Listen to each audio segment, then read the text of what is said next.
নমস্কাৰ অসম লাইভ 24ৰ প্ৰতিগৰাকী দৰ্শকক আমি পুনৰ এটা নতুন প্ৰতিবেদন বা নতুন এটা বিষয় লৈ আপোনালোকক স্বাগতম জনাইছোঁ। এই যেটো বিষয় এই বিষয়টো অসমৰ আসলতে ধনী শ্ৰেণী হোক বা দুখীয়া শ্ৰেণী হোক সাধাৰণ যিকোনো এগৰাকী ব্যক্তিয়ে জানিব লগা বা তেওঁলোকে জনাটো অতি প্ৰয়োজনীয় বিষয়। আজিৰ দিনত আপোনালোকে নিশ্চয় জানে যে লাহে লাহে ডিজিটেল মিটাৰ আঁতৰি গৈছে আৰু এতিয়া লাহে লাহে এপিডিচিএলৰ ফালৰ পৰা গাঁৱে ভূঞে চহৰে নগৰে প্ৰতিঘৰ মানুহক প্ৰদান কৰিছে তেওঁলোকে স্মাৰ্ট মিটাৰ। এতিয়া আপুনি যেতিয়া এপিডিচিএলৰ কাৰ্যালয়লৈ গৈ আপুনি যেতিয়া এটা স্মাৰ্ট মিটাৰ আবেদন কৰিবলৈ যায় তেতিয়া এপিডিচিএলৰ বাহিৰত বা সেই চৌহদত থকা একাংশ মধ্যভোগীয়ে বা দালালে স্মাৰ্ট মিটাৰ এটা আবেদন কৰিবলৈ যাওঁতে যথেষ্ট পৰিমাণৰ তেওঁলোকে ধন আপোনাৰ পৰা লৈ বা তেওঁলোকে আবেদন কৰি দিয়াৰ নামত যথেষ্ট পৰিমাণ 15 পৰা 20 হাজাৰ টকা আপোনাৰ পৰা আদায় লৈ লয়। কিন্তু আপুনি আসলতে তেওঁলোকক 15 পৰা 20 হাজাৰ টকা তেওঁলোকক দিয়াৰ পৰিৱৰ্তে আপুনি আপোনাৰ মোবাইলৰ পৰা বা আপুনি যিকোনো এখন ইন্টাৰনেট কানেকশ্যন থকা দোকানলৈ গৈ আপুনি সেই স্মাৰ্ট মিটাৰটো আবেদন কৰিব পাৰিব সম্পূৰ্ণ বিনামূলীয়াকৈ। আৰু এটা স্মাৰ্ট মিটাৰ আবেদন কৰিবৰ কাৰণে আপুনি অনলাইনত কেনেকৈ আবেদন কৰিব লাগিব, কোনটো ৱেবছাইটত যাব লাগিব আৰু কি ডকুমেণ্ট লাগিব আৰু কেনেকৈ আপোনালোকে আবেদন কৰিবৰ কাৰণে ক'ত যাব লাগিব গোটেইখিনি সম্পূৰ্ণ তথ্য আজিৰ এই প্ৰতিবেদনটোত মই আপোনালোকক জনাবলৈ চেষ্টা কৰিম আৰু ইয়াৰ জৰিয়তে আপোনালোকে ঘৰৰ পৰাই এটা স্মাৰ্ট মিটাৰ আপোনালোকে আবেদন কৰি অতি কম খৰচত কোনো মধ্যভোগীক টকা নিদিয়াকৈ ধন নিদিয়াকৈ আপোনালোকে ঘৰৰ পৰা এটা স্মাৰ্ট মিটাৰ আবেদন কৰিব পাৰিব। প্ৰথমতে আপোনালোকে স্মাৰ্ট মিটাৰটো আবেদন কৰিবৰ কাৰণে গুগলৰ আপোনাৰ মোবাইলেই হওক বা আপোনাৰ কম্পিউটাৰে হওক তাত গৈ আপোনালোকে গুগলৰ এপিডিচিএল বুলি আপোনালোকে সাৰ্চ কৰি দিলে হ'ল। মই ইতিমধ্যে সাৰ্চ কৰি ৰাখিছোঁ ইয়াতে আপোনালোকে দেখিছে এপিডিচিএল। মই পুনৰ এবাৰ সাৰ্চ কৰি দিছোঁ এপিডিচিএল। এই এপিডিচিএল বুলি সাৰ্চ কৰি আপোনালোকে এণ্টাৰ মাৰি দিয়াৰ লগে লগে আপোনালোকে দেখিছে Assam power distribution company limited. ইয়াতে আপোনালোকে গৈ ক্লিক কৰি দিয়াৰ লগে লগে আপোনালোকৰ যিটো এপিডিচিএলৰ যিটো পৰ্টেল আছে মুখ্য পৰ্টেলত আপোনালোকে প্ৰৱেশ কৰিব আৰু প্ৰৱেশ কৰাৰ পাছতে আপোনালোকে দেখিছে অসম শক্তি বিতৰণ কোম্পানী লিমিটেড লিখা আছে। এইটো হৈছে এপিডিচিএলৰ যিটো পৰ্টেলৰ যিটো প্ৰথম ভাগ এই প্ৰথম ভাগ ইতিমধ্যে আপোনালোকে দেখা পাইছে আৰু এই যেটো পৰ্টেল আছে এই পৰ্টেলৰ পৰা আপোনালোকে অতি অনায়াসে খুব কম সংখ্যক ডকুমেণ্টৰ জৰিয়তে আপোনালোকে ঘৰৰ পৰাই এটা মিটাৰ আপোনালোকে আবেদন কৰিব পাৰিব। আৰু এই মিটাৰটো আপোনালোকে এনেদৰে আবেদন নকৰি যদি আপোনালোকে কোনো মধ্যভোগীক দিব বিচাৰিছে মধ্যভোগী আপোনাৰ পৰা প্ৰায় 15 পৰা 10 হাজাৰ টকা তেওঁলোকে লৈ লয়। আৰু এনেদৰে বিভিন্ন খবৰ আমালৈ আহে আমি পায়ে থাকোঁ যে বিভিন্ন ব্যক্তিৰ পৰা মধ্যভোগীয়ে 15 পৰা 20 হাজাৰ আনকি 30 হাজাৰ টকালৈকে তেওঁলোকে এটা মিটাৰ দিয়াৰ নামত তেওঁলোকে সাধাৰণ এগৰাকী মানুহৰ পৰা লৈ লয়। আৰু আপুনি চিন্তা কৰক অসমৰ এগৰাকী দৰিদ্ৰ ব্যক্তিয়ে যদি এটা মিটাৰ কানেকশ্যন ল'ব বিচাৰে সেই মিটাৰটো ল'বলৈ যদি তেওঁ 15 পৰা 20 হাজাৰ বা 20 পৰা 30 হাজাৰ টকা যদি মধ্যভোগীকে দিয়ে তেনেহ'লে সেই ব্যক্তিগৰাকীৰ মাহিলী উপাৰ্জনৰ পৰা তেওঁ কিমান টকা দিব লাগে। সেইকাৰণে আপুনি আপোনাৰ মোবাইলৰ পৰা আপুনি সাধাৰণভাৱে আপুনি কেনেদৰে আবেদন কৰিব পাৰিব এটা মিটাৰ সেই সম্পৰ্কে এই মুহূৰ্তত আমি জনাই দিছোঁ। এতিয়া এই পৰ্টেলটো খোলাৰ লগে লগে আপোনালোকে দেখিছে ইয়াতে 5টাকৈ অপশ্যন দিয়া আছে। পে ইলেক্ট্ৰিচিটি বিল আপোনালোকে ইয়াৰ পৰা ইলেক্ট্ৰিচিটি বিলো দিব পাৰিব। ইয়াতে আপোনালোকে ইলেক্ট্ৰিচিটি বিল আপোনালোকে চাবও পাৰিব, ভেৰিফাই কৰিব পাৰিব বা ভিউ কৰিব পাৰিব। ৰিচাৰ্জ প্ৰিপেইড মিটাৰো কৰিব পাৰিব, স্মাৰ্ট প্ৰিপেইড বেলেঞ্চো আপোনালোকে ইয়াত চাব পাৰিব। আৰু ইয়াত আপোনালোকে তলৰ যিটো অপশ্যন ইয়াত দেখিছে এপ্লাই ফৰ নিউ কানেকশ্যন অৰ্থাৎ নতুন এটা মিটাৰ আবেদন কৰিবৰ কাৰণে আপোনালোকে ইয়াত গৈ ক্লিক কৰিলে হ'ল। আৰু ইয়াত ক্লিক কৰাৰ লগে লগে আপোনালোকে দেখিছে ডিষ্ট্ৰিক্ট আহি গৈছে, আপুনি কোনখন জিলা বা সাব ডিভিজনৰ কথা আহি গৈছে আৰু ইয়াতে আহিছে required document for new electricity connection অৰ্থাৎ নতুন এটা মিটাৰ আবেদন কৰিবৰ কাৰণে কি ডকুমেণ্ট লাগিব সেই সম্পৰ্কে ইয়াত তথ্য দিয়া আছে। 8টাকৈ পইণ্ট দিয়া আছে। ইয়াত এই পইণ্টত কি ডকুমেণ্ট লাগিব সম্পূৰ্ণ ডিটেইলছত তেওঁলোকে লিখি থোৱা আছে। আৰু অন্য এটা required document for temporary electricity connection বা আপোনালোকে যদি সাময়িকভাৱে বা টেম্পৰাৰী যদি আপোনালোকে এটা ইলেক্ট্ৰিচিটি মিটাৰ ল'ব বিচাৰিছে তাৰ কাৰণে কি ডকুমেণ্ট লাগিব সেই সম্পৰ্কে তথ্য দিয়া আছে। সাধাৰণতে এটা টেম্পৰাৰী ইলেক্ট্ৰিচিটি কানেকশ্যন সেইসকল ব্যক্তিলৈ যিসকলে কোনোবা এটা নিৰ্দিষ্ট অঞ্চলত বা নিৰ্দিষ্ট এটা ঠাইত এখন দোকানত তেওঁলোকে কিছুদিনৰ কাৰণে ব্যৱহাৰ কৰিব বিচাৰিছে তেওঁলোকে এনেদৰে টেম্পৰাৰী এটা ইলেক্ট্ৰিচিটি কানেকশ্যন তেওঁলোকে লয়। কিন্তু যদি আপুনি পাৰ্মানেণ্ট বা আপোনাৰ ঘৰৰ কাৰণে ল'ব বিচাৰিছে তেতিয়াহ'লে আপুনি ওপৰৰ যিটো নিউ কানেকশ্যন এই কানেকশ্যনৰ পৰা আপুনি ল'ব পাৰিব। ইয়াতে আপোনালোকে দেখিছে যে প্ৰথমতে লিখা আছে latest passport size photo application যিগৰাকী এপ্লাই কৰিব তেখেতৰ একপি পাছপোৰ্ট চাইজৰ ফটো লাগিব, প্ৰুফ অফ আইডেণ্টিটি আপোনাৰ পৰিচয় পত্ৰ এখন দিব লাগিব য'ত আপোনাৰ ভোটাৰ কাৰ্ডো দিব পাৰে, পাছপোৰ্টো দিব পাৰে, ড্ৰাইভিং লাইচেঞ্চ দিব পাৰে, ৰেচন কাৰ্ড বা BPL কাৰ্ড দিব পাৰে, পেন কাৰ্ড দিব পাৰে, আধাৰ কাৰ্ড দিব পাৰে বা ফটো আইডেণ্টি এনেধৰণৰ ডকুমেণ্ট দিব পাৰে। 3 নম্বৰ পইণ্টত লিখা আছে residential address proof, driving licence দিব পাৰে, বেংক পাছবুক দিব পাৰে, ৰেচন কাৰ্ড দিব পাৰে, আধাৰ কাৰ্ড দিব পাৰে, টেলিফোন বিল, BPL কাৰ্ড এনেধৰণৰ এই ডকুমেণ্টখিনি আপোনালোকে 3 নম্বৰ পইণ্টত দিব পাৰে। অন্যহাতে আপোনালোকে legal proof of occupation of the premises অৰ্থাৎ আপুনি যোনটো ঘৰৰ কাৰণে বা যোনটো চৌহদৰ কাৰণে আপুনি নতুন মিটাৰটো ল'ব বিচাৰিছে তাৰ কাৰণে আপুনি ইয়াতে দিব পাৰিব কি কি হোল্ডিং নাম্বাৰ বুলি লিখা আছে আপোনাৰ ঘৰৰ যদি নম্বৰ আছে ঘৰৰ নম্বৰ দিব পাৰে বা আপুনি যদি লিজ এগ্ৰিমেণ্ট আছে আপুনি যদি কাৰোবাক বা লিজত লৈছে মাটিডোখৰ সেই এগ্ৰিমেণ্ট দিব পাৰে বা ৰেণ্ট এগ্ৰিমেণ্ট দিব পাৰে বা চেল ডিড দিব পাৰে সাধাৰণতে যিসকলে নতুন বিদ্যুৎ কানেকশ্যন লয় তেওঁলোকৰ ঘৰৰ মাটি নিজৰ নামত থাকে সেইকাৰণে আপুনি ইয়াতে আপোনাৰ যি ম্যাদী পট্টা বা আপোনাৰ যিটো পট্টা আছে মাটিৰ যি পট্টা আছে পট্টাখন আপোনালোকে ইয়াতে জেৰক্সৰ এটা কপি দিব পাৰিব অন্যহাতে affidavit form land owner including indicating no objection to give connection to the applicant and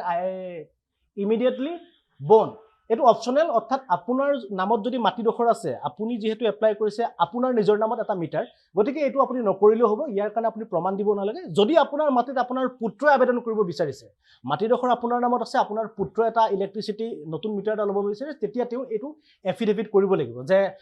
পিতৃৰ মাটিৰ নামত থকা বিপৰীতে পুত্ৰই সেই মাটিত ঘৰ বনাই এটা মিটাৰ ল'ব বিচাৰিছে বুলি এটা এফিডেভিট কৰিব লাগিব টেষ্ট ৰিপৰ্ট এটা লাগিব আপোনালোকৰ এই যেটো 6 নম্বৰ পইণ্ট দেখছে test report from authorised electrical contractor বা সুপাৰভাইজাৰ এটো কিন্তু একেবাৰে ম্যান্ডেটৰি এটো খুব জৰুৰী ইয়াত এখন ফৰ্ম আছে এই ফৰ্মখন আপোনালোকে ডাউনলোড কৰি ল'ব লাগিব ডাউনলোড কৰি আপোনাৰ নিকটৱৰ্তী যেটো এপিডিএছএলৰ কাৰ্যালয় আছে কাৰ্যালয়ত কিছুমান কন্ট্ৰাক্টৰ থাকে এপিডিএছএলৰ অৰ্থাৎ কিছুমান সুপাৰভাইজাৰ থাকে যি ইলেক্ট্ৰিকেলৰ কাম কৰে তেওঁলোকৰ কিছুমান লাইসেন্স আছে লাইসেন্স নাম্বাৰ আছে তেওঁলোকৰ পৰা এই যিখন ফৰ্ম আছে ডাউনলোড টেষ্ট ৰিপৰ্ট বুলি যেটো ফৰ্মেট আছে ফৰ্মেটত তেওঁলোকে সহি কৰিব লাগে এইটো তেওঁলোকৰ পৰা আপোনালোকে আগতীয়াকৈ এই ফৰ্মখন ডাউনলোড কৰি সেই সহিটো আপোনালোকে লৈ ল'ব পাৰে এই ফৰ্মখনত কি লিখা আছে বা কেনেদৰে কোড সহি ল'ব লাগিব সেই সম্পৰ্কে মই আপোনালোকক দেখুৱাম প্ৰথমে আপোনালোকক ওপৰে মই এই বিষয়খিনি দেখুৱাই ললো তাৰ পিছত 7 নম্বৰ পইণ্টত আছে ষ্টেণ্ডাৰ্ড এগ্ৰিমেণ্ট ফৰ্ম অৰ্থাৎ এই পইণ্টটোত কিন্তু এগ্ৰিমেণ্ট ফৰ্মখন যদিহে আপুনি কোনো বেলেগ এগৰাকী ব্যক্তিৰ পৰা আপোনালোকে মাটি লিজত লৈ আপোনালোক যদি ব্যৱসায় কৰিব বিচাৰিছে তেতিয়াহলে ষ্টেণ্ডাৰ্ড এগ্ৰিমেণ্ট ফৰ্ম এখন লাগিব হেতু আপোনালোকে আপোনাৰ যেটো ন্যায়ালয় আছে বা যেটো জিলা আদালত আছে আদালতত গৈ আপোনালোক যিকোনো এগৰাকী অধিবক্তাৰ পৰা আপোনালোকে এটো এগ্ৰিমেণ্ট কৰি ল'ব পাৰিব additional document will required for online HT connection application এই যেটো 8 নম্বৰ পইণ্টটো আছে এই পইণ্টটো সাধাৰণতে ডমেষ্টিক কাৰেন্ট বা ঘৰুৱা কাৰেন্ট ব্যৱহাৰ কৰা ব্যক্তিসকলৰ কাৰণে এই 8 নম্বৰ পইণ্টটো জৰুৰী নহয় যিসকলে ডাঙৰ কোম্পানী বহাব বিচাৰিছে ডাঙৰ এটা প্ৰতিষ্ঠান তেওঁ বহাব বিচাৰিছে সেই ক্ষেত্ৰত এই 8 নম্বৰ পইণ্টৰ যিখন কাগজ বা যেটো ডকুমেন্ট বিচাৰিছে সেই ডকুমেন্টটো আপোনালোকে কৰিব লাগে সাধাৰণতে কিন্তু যেহেতু আপুনি ব্যৱসায় কাৰণে লোৱা নাই বা কোনো প্ৰতিষ্ঠানত আপুনি ব্যৱসায় সংক্ৰান্তত মিটাৰ লোৱা নাই সেই কাৰণে আপুনি 8 নম্বৰ পইণ্টটো আপোনাৰ কাৰণে জৰুৰী নহয় এতিয়া আহিছো নতুন কানেকশ্যন এটা লবৰ কাৰণে আপুনি কি কৰিব লাগিব এতিয়া ইয়াতে লিখা আছে ডিস্ট্ৰিক্টত ধৰি ললো ইয়াতে লিখা আছে কামৰূপ আপুনি কামৰূপ জিলাৰ এগৰাকী যদি ব্যক্তি আমি ধৰি ললো ইয়াতে কামৰূপত গলো এটো কামৰূপ ৰুৰেল কামৰূপ মেট্ৰো এটো জিলা আৰু কামৰূপ মেট্ৰোত আপোনালোকে সাব ডিভিজনত যদি ক্লিক কৰে সাব ডিভিজনত আপোনালোকে দেখিব ফটাছিল দেখিব বৈশিষ্ট্য দেখিব আজাৰা দেখিব আমিনগাঁও দেখিব জাগিৰোড দেখিব জালুকবাৰী দেখিব মিৰ্জা দেখিব ধৰি ললো আমি মিৰ্জাৰ কোনোবা এগৰাকী ব্যক্তিয়ে তেওঁ আবেদন কৰিছে মিৰ্জাত ক্লিক কৰি দিও ক্লিক কৰাৰ পিছতে আপুনি এই যেটো যে কাৰ চিনটো দেখিছে আপুনি ইয়াতে ক্লিক কৰি দিও এতিয়া এইটো ক্লিক কৰি দিয়াৰ লগে লগে এই যিখন আছে ইয়াতে আপুনি ওকে কৰি দিও ওকে কৰি দিয়াৰ পিছত দেখিলে আপোনালোকৰ এই গুটে কানেকশ্যনৰ এটা আবেদন কৰিবৰ কাৰণে মিটাৰ এটা আবেদন কৰিবৰ কাৰণে যিখন মূল ফৰ্মখন এখন উলাই পৰিছে এই ফৰ্মখনতে আপোনালোকে দেখিছে খুব সাধাৰণ কিছু তথ্য বিচাৰিছে নেম অফ এপ্লিকেন্ট অৰ্থাৎ যিগৰাকী ব্যক্তিয়ে বিদ্যুৎ মিটাৰটো যাৰ নামত বিচাৰিছে তেখেতৰ নাম দিব লাগিব দেউতাকৰ নাম দিব লাগিব এটো জিএসটিএন যে এটা নম্বৰ থাকে এই নম্বৰটো খুব জৰুৰী নহয় যদি আপোনাৰ নাই তেতিয়ালে দিব নালাগে কোনো কথা নাই জেন্ডাৰ আপুনি মেল না ফিমেল হেতু আপোনালোকে এটা দি দিব পাৰে এটা যদি ফিমেল আপুনি ফিমেল ক্লিক কৰিব পাৰে ধৰি ললো মেল মই এটা ধৰি ললো কোনোবা এগৰাকী ব্যক্তিৰ নাম অৰূপ বুলি ধৰি ললো এটো মই নাম দি দিলো অৰূপ মৰাং এটো কে গগৈ মই এটা সাধাৰণ নাম এটা এনে আপোনালোকক বুজি পোৱাৰ কাৰণে দি দিলো ইয়াতে আহি গল আপোনাৰ ইয়াতে এই পইণ্টটো দেখিছে আপুনি জিএমচিৰ অন্তৰ্গত নেকি গুৱাহাটী মিউনিসিপাল কৰ্পোৰেচনৰ আপুনি অন্তৰ্গত নেকি যদি নহয় তেতিয়াহলে আপুনি ইয়াত নো বুলি ক্লিক কৰিলে হ'ল যদি আপুনি গুৱাহাটী মহানগৰৰ হয় তেতিয়া ক্লিক কৰিলে হ'ল যেটো আপুনি মিউনিসিপালিটিৰ অন্তৰ্গত নহয় গতিকে নোট আপুনি ক্লিক কৰি দিয়ক অন্যতে যদি আপুনি আন্ডাৰ আৰবান লোকেল বডিজ আপুনি আৰবান লোকেল বডিজৰ আন্ডাৰত হয় নেকি যদি নহয় তেতিয়ালে নো ক্লিক কৰক যদি হয় আৰবান লোকেল বডিজৰ আন্ডাৰত যদি হয় তেতিয়া আপুনি ইয়েস ক্লিক কৰি দিলে হ'ল এতিয়া আপুনি এখিনি কৰি দিয়াৰ পাছত এতিয়া আপোনাৰ এড্ৰেছ অফ প্ৰিমিসেছ আপুনি যোনটো চৌহদৰ কাৰণে স্মাৰ্ট মিটাৰটো আবেদন কৰিব বিচাৰিছি সেই ঘৰৰ ডিটেইলছ আপুনি দিব লাগিব এটো ম্যান্ডেটৰি নহয় হাউস নম্বৰটো গুৰুত্বপূৰ্ণ নহয় কিয়নো গাঁৱত যিসকল লোক থাকে তেওঁলোকৰ ঘৰৰ বিশেষকৈ নম্বৰ নাথাকে আৰু বাইলেণ্ড নম্বৰ নাথাকে গাঁৱত আৰু ৰোডো দিব নালাগে সাধাৰণতে গুৱাহাটী মহানগৰত থাকিলে ঘৰ নম্বৰ থাকে বাইলেণ্ড নম্বৰ থাকে ৰোড নম্বৰ থাকে যিহেতু আপুনি ঘৰ গাঁৱত হয় গতিকে আপোনাৰ যদি নাই তেতিয়াহ'লে প্ৰয়োজন নহয় তেতিয়া ইয়াতে আপুনি দিব লাগিব এৰিয়া এতিয়া আপুনি ধৰিলো এৰিয়া যিহেতু আপুনি ইয়াতে মিৰ্জাৰ পৰা আপুনি আবেদন কৰিছে মিৰ্জা এৰিয়া দি দিলে আপোনাৰ টাউনখনৰ নামটো গাঁওখনৰ নামটো কি দিব পাৰে ধৰি ললো আপোনাৰ গাঁওখনৰ নামটো টকৌবাৰী আপোনাৰ গাঁওখনৰ নামটো ইয়াত দিলে টকৌবাৰী ইয়াতে পুলিচ ষ্টেচন কি আপোনাৰ পুলিচ ষ্টেচন ধৰি ললো মিৰ্জা ইয়াত আপুনি পুলিচ ষ্টেচন মিৰ্জা দি দিলে এটা আপোনাৰ নহয় আপোনাৰ পোষ্ট অফিচ মিৰ্জা ধৰি ললো পুলিচ ষ্টেচনো আপুনি মিৰ্জা বুলি দি দিলে পুলিচ ষ্টেচনো মিৰ্জা আপোনাৰ জিলা ইয়াত সিলেক্ট কৰি থোৱা আছে কামৰূপ যেহেতু আপুনি আগত কামৰূপ মেট্ৰ বুলি দিছিলে পিন কোড আপোনাৰ যেটো হয় ধৰি ললো 78160 এটা এটা পিন নম্বৰ মই এনে দি দিলো ইয়াতে আপোনাৰ যদি মোবাইল নম্বৰ আছে মোবাইল নম্বৰ আপুনি দিব পাৰে 8822986246 এটা এটা মোবাইল নম্বৰ দি দিলো আৰু যদি আপোনাৰ ইমেইল আইডি আছে তেতিয়া আপুনি ইমেইল আইডি দিব পাৰে যদি নাই তেতিয়াও কোনো কথা নাই পেন নম্বৰ যদি আছে পেন কাৰ্ড নম্বৰ আপুনি দিব পাৰে যদি নাই তেতিয়াও কোনো কথা নাই এতিয়া ইয়াতে আহি গ'ল আপোনাৰ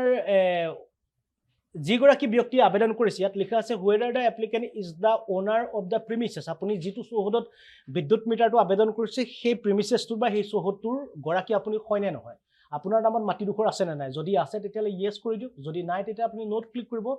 is there any electricity due outstanding in premises অৰ্থাৎ আপোনাৰ চৌহদটোত যদি আৰু কিবা অন্য বিদ্যুৎ মিটাৰ আছে তেওঁলোকৰ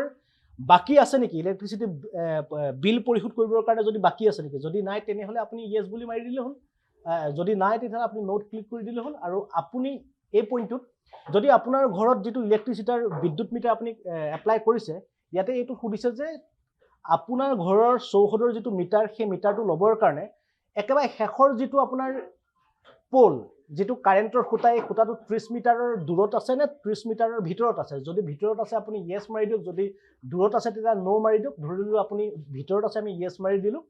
আৰু ইয়াতে আপুনি if any existing connection of the premises অৰ্থাৎ আপোনাৰ চৌহদটোত আপুনি যোনটো এৰিয়াৰ কাৰণে মিটাৰটো লব বিচাৰিছে চৌহদটোত কেৱল বিদ্যুৎ মিটাৰ আপুনিয়ে প্ৰথম লব বিচাৰিছে নে ইয়াৰ পূৰ্বেও বিদ্যুৎ মিটাৰ আছিল বা কোনোবা বিদ্যুৎ মিটাৰ আবেদন কৰিছিল যদি আছে তেনেহলে আপুনি ইয়েস মাৰি দিব যদি নাই তেতিয়া আপুনি নোট মাৰি ধৰিলো নো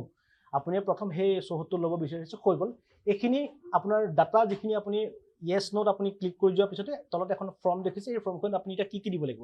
ইয়াতে আহিব প্ৰুফ অফ আইডেন্টিটি অৰ্থাৎ আপোনাৰ এখন পৰিচয় পত্ৰ দিব লাগিব এই পৰিচয় পত্ৰত কি থাকিব ইয়াত তেওঁলোকে দিয়ে দিছে পৰিচয় পত্ৰত আপোনাৰ ভোটাৰ কাৰ্ড আছে পাসপোৰ্ট আছে ড্ৰাইভিং লাইসেন্স আছে ৰেশন কাৰ্ড আছে বিপিএল কাৰ্ড আছে পেন কাৰ্ড আছে আধাৰ কাৰ্ড আছে এই ডকুমেন্ট কেইটা যিকোনো এখন ডকুমেন্ট আপোনালোকে ইয়াত পাসপোৰ্ট বুলি আপোনালোকে ক্লিক কৰাৰ পিছত পাসপোৰ্ট ধৰি ললো পাসপোৰ্ট বহুতৰে নাথাকে ড্ৰাইভিং লাইসেন্স থাকে বা আপোনাৰ ধৰি ললো এখন আধাৰ কাৰ্ড থাকে সকলোৰে আধাৰ কাৰ্ডত আপুনি ক্লিক কৰিলে আধাৰ কাৰ্ড দিয়াৰ পিছতে চুজ ফাইল এই চুজ ফাইল যেটো দেখিছে এই চুজ ফাইলত আপুনি ক্লিক কৰাৰ লগে লগে প্ৰথমতে আপোনাৰ যিখিনি ডকুমেন্ট লাগে সেই ডকুমেন্টখিনি আপুনি কম্পিউটাৰত ভৰাই ল'ব লাগিব কম্পিউটাৰত ভৰাই লৈ আপুনি এটা জায়গাত নিৰ্দিষ্ট এটা ফোল্ডাৰত আপুনি থৈ ল'ব লাগিব গতিকে মই আপোনালোকক দেখুৱাবৰ কাৰণে এটা ডেমো আপোনালোকক দিছো সেই কাৰণে আপোনালোকক বুজাই দিলো এটা চুজ ফাইলত গৈ আপোনাৰ যিটো ফোল্ডাৰত আপোনাৰ ডকুমেন্টখিনি থাকে এই চুজ ফাইলৰ পৰা আপুনি ক্লিক কৰি ডকুমেন্টটো তাত ভৰাই দিব ৰেসিডেন্সিয়েল এড্ৰেছ প্ৰুফ ইয়াতে ৰেসিডেন্সিয়েল এড্ৰেছ প্ৰুফত কি থাকিব পাৰে বেংক পাসবুক থাকিব পাৰে টেলিফোন বিল থাকিব পাৰে driving licence ration card BPL existing electricity bill Aadhaar card ধৰি ললো আধাৰ কাৰ্ড ইয়াতো দি দিলে আপোনালোকে ঠিক তেনেদৰে ইয়াত যেনেদৰে আধাৰ কাৰ্ড দিছে ইয়াতো আধাৰ কাৰ্ড আপোনালোকে চুজ কৰিব পাৰে proof of legal occupation of the premises আপোনাৰ চৌহদটোৰ যে আপুনি লিগেল অকুপেশন বা আপোনাৰ নামতে মালিকী স্বত্ব আছে মাটিডোখৰ সেই কাৰণে আপুনি আপোনাৰ যেটো মাটিৰ মিয়াদি পট্টা আছে মিয়াদি পট্টাৰ আপুনি মিয়াদি পট্টাৰ এটা কপি আপোনালোকে দিব পাৰে ইয়াতে হাউস হোল্ডিং বুলি যেটো আছে হাউস হোল্ডিং নঙত গৈ আপোনালোকে ক্লিক কৰি মিয়াদি পট্টাৰ এটা কপি আপোনালোকে ইয়াতে ভৰাই দিব পাৰে চুজ ফাইলত গৈ ইয়াৰ পিছত আহিব test report for authorised electrical contractor supervisor মই প্ৰথমতে আপোনালোকক কৈছিল যে ফৰ্ম এখন আপোনালোকে আগতীয়াকৈ উলিয়াই ল'ব সেই ফৰ্মখন আপোনাৰ অঞ্চলত থাকে সকলো অঞ্চলতে থাকে এপিডিচিএলৰ অন্তৰ্গত কিছুমান সুপাৰভাইজাৰ থাকে কিছুমান কন্ট্ৰাক্টৰ থাকে তেওঁলোকৰ পৰা সহি লৈ সেই ফৰ্মখন আপোনালোকে আগতীয়াকৈ কম্পিউটাৰত ভৰাই ল'ব সেই ফৰ্মখন আপোনালোকে চুজ ফাইলত গৈ কম্পিউটাৰৰ পৰা আপোনালোকে ইয়াতে পুট কৰি দিলে বা ইয়াত ভৰাই দিলে হ'ল তাৰ পিছত আহিব লেটেষ্ট পাসপোৰ্ট সাইজ ফটো আপোনাৰ শেহতীয়া পাসপোৰ্ট সাইজৰ এখন ফটো আপোনালোকে ঠিক তেনেদৰে চুজ ফাইলত গৈ আপোনালোকে ইয়াত আপোনালোকে পুট কৰিলে হ'ল বা ভৰাই দিলে হ'ল হৈ যোৱাৰ লগে লগে এইখিনি কৰি দিয়াৰ লগে লগে আপুনি এটা নতুন ইলেক্ট্ৰিসিটি কানেকশন লবৰ কাৰণে সম্পূৰ্ণ এলিজিবল অৰ্থাৎ এই যেটো ফৰ্ম আছে ফৰ্মখন আপোনালোকে ফিলআপ কৰাৰ পিছত কমপ্লিট হৈ গল আপুনি এটা নতুন কানেকশন মিটাৰ এপ্লাই কৰিবৰ কাৰণে এই মিটাৰটো গুটেখিনি হৈ যোৱাৰ পিছত এই যিটো দেখিছে,